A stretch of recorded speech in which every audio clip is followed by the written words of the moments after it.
I'm not going to give him tips, Carl, on your show here on Newsmax. I'm just going to tell him, carry on, because as long as you've got people like Peter telling the world, hey, guess what? Yeah. Nancy Pelosi had an illegal January the 6th committee. I was held in contempt of it because that's what patriots do. They arrested me at Reagan Airport. They put me in leg shackles and they strip searched me.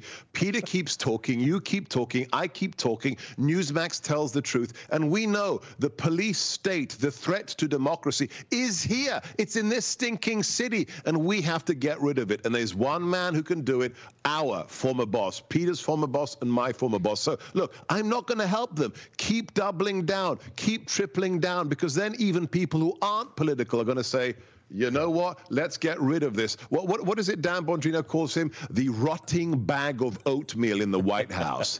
I love Dan Bongino. He's the best. All right. So, Peter, another Biden thing. Like, listen to all the MAGA he just spewed during this and the hate. Yeah, listen.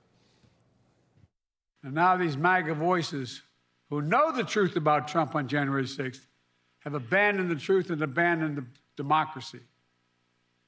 They made their choice. Now the rest of us, Democrats, independents, mainstream Republicans, we have to make our choice. I know mine, and I believe I know America's. But, Peter, couldn't it be, if he really wanted to win some other side of the vote, hey, man, look, I got some policies up my sleeve that might appeal to you. Here they are, not just, hey, you're the worst.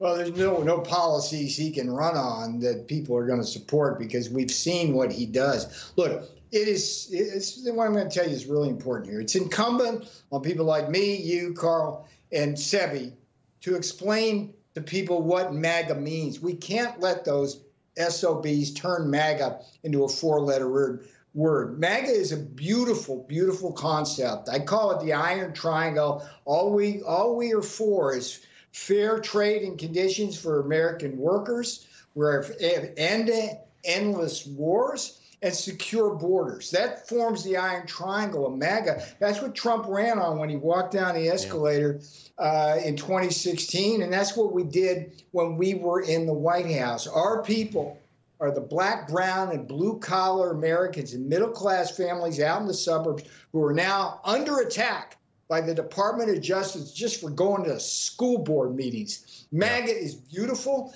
MAGA is America. MAGA is the center of America. And if he thinks he can try to get away with alienating half America and calling us extremists, given what they're doing, cutting the genitals off of children, letting 2 million people come across our border, this is nuts. So again, we have to explain what MAGA is. And when people understand that fully, they're not going to buy any of that crap. Exactly. Well, Peter, the irony is when all these Democrats are like, I'm anti-MAGA, it's like, make America great again. You're anti-making America. Like, these people are ludicrous. I want to get back to the Supreme Court thing, Seb. This is huge breaking news because they could shut this down. And right now we have 130 proposed congressional candidates, including Rick Perry, who Democrats are trying to strip off ballots in the wake of the Maine decision. I mean, democracy and stuff, right? That's their party slogan? Right. Right. Let's just be clear. Let's translate it into English. You don't have to be a lawyer. You don't have to be a clerk on the Supreme Court.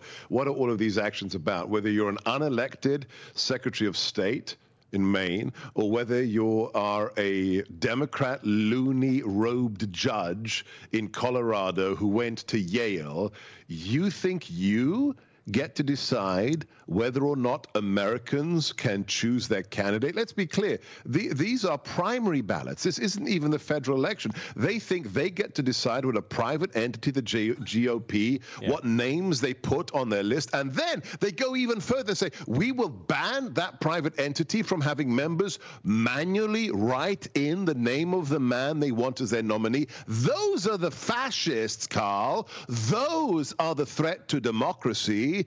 Every American who just listens for a second to the story gets it. There is a threat to America. It's in the White House. It's the Democrat Party. Yeah, and it's going to be an interesting one to see it. Peter Navarro, Sebastian Gorka, appreciate you stopping by. Happy New Year. Thank you, Carl.